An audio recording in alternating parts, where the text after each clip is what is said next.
In this video, we'll explore the newly improved Add Thickness tool in SelfCAD. We'll begin with the traditional offset mode, then introduce the new solid mode and demonstrate the situations where it provides a much better result. Let's start with the basic workflow. In this example, we have created a hollow object and would like to add thickness to it. To do this, go to Add Thickness. When you open the tool, you'll see two options: Offset, which is the traditional mode, and Solid mode. In Offset mode, there are 4 adjustment settings. The most important is Thickness, which controls how much material is added to the model. For example, if you enter a thickness value of 5, material is added to the outside of the object. If you enter -5, the thickness is applied toward the inside instead. This gives you the flexibility to control the direction in which the wall thickness is added. Now let's switch to Solid mode and set the thickness to 5. You'll notice that processing takes a little longer because Solid mode performs a volume-based calculation. The result is a smoother, cleaner mesh, especially for models with complex geometry. Notice these sections. In Solid mode, the edges are rounded, whereas the same areas created with Offset mode remain flat.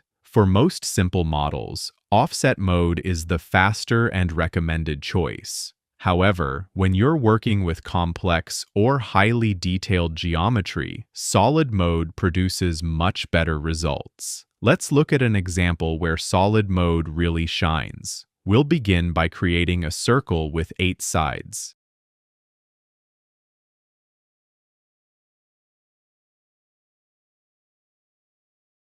Next, select a few vertices and scale them to 25% on both axes.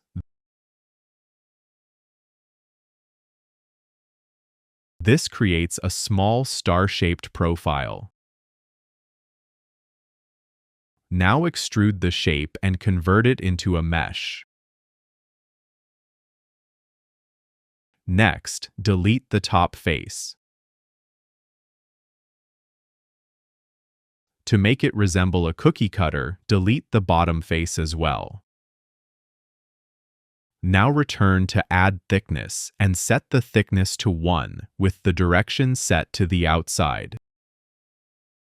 The result looks perfectly fine. Now change the thickness to -1. Notice how the walls become thinner, causing nearby surfaces to overlap.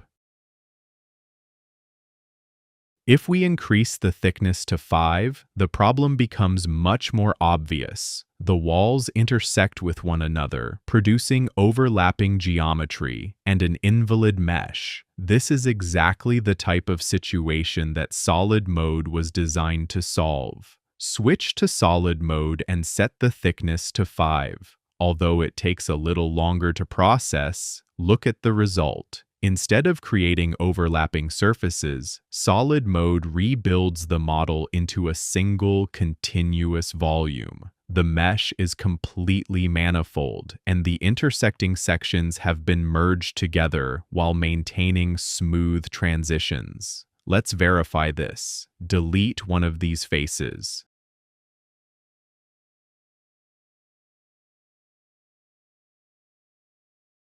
Notice that there are no overlapping surfaces inside the model.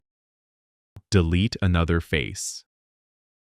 Once again, the interior remains completely clean. Even when we inspect this section, everything has been merged into a single continuous mesh with no intersecting geometry. This is the main advantage of the new Solid mode. It is particularly useful for organic models, artistic designs, scanned objects, and highly detailed meshes where the traditional offset mode may produce self-intersections or overlapping geometry. For example, medical scans often contain intricate surfaces, applying thickness with the traditional offset method can sometimes produce invalid geometry, whereas the volume-based solid mode generates a much cleaner and more reliable result. Keep in mind that the thickness value of 5 used in this demonstration is intentionally extreme to clearly illustrate the differences between the two modes. In most real-world projects, you'll typically use much smaller values, such as 0.5 or 1. However, even with smaller thickness values, highly detailed meshes can still develop self-intersections, and that's where solid mode makes a significant difference. And that's how the new volume-based solid mode in the Add Thickness tool works. We hope you find it useful. Give it a try in your next project.